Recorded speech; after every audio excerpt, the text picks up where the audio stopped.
Look at this drawing. This is two 4x hips that die into each other on top of a ridge, so they get notched for a ridge. And so how do you lay this out, right?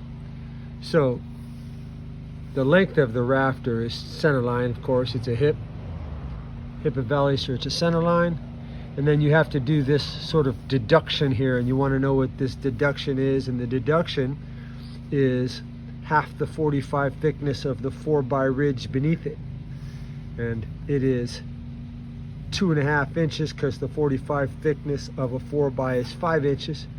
So 2.5 inches, square over, which is 3.5, and in plan view it's an additional 3.5.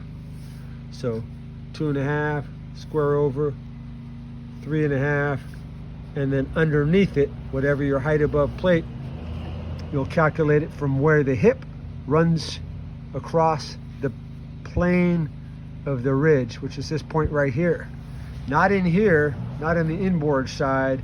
It's too complicated to figure it out that way on the outboard side, because the height above plate would be squared over, and it would be obscured in here. So the outboard side, where the ridge runs through beneath the hip, you plumb up.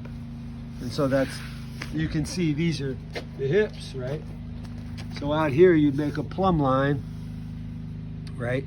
2.5 inches over, plumb down, and then whatever your height above plate's gonna be, it's gonna be from this outboard side, which is the long point side. Long point side, 2.5 inches, remember half the 45 thickness of the rafter in plan view, because it's a 4x ridge beneath, which would be right here. And this is 2.5 inches on the level, square down, and then your height above plate, whichever you want to make it. We're going to make it somewhere around 9 inches, so it's a little notch on these hips.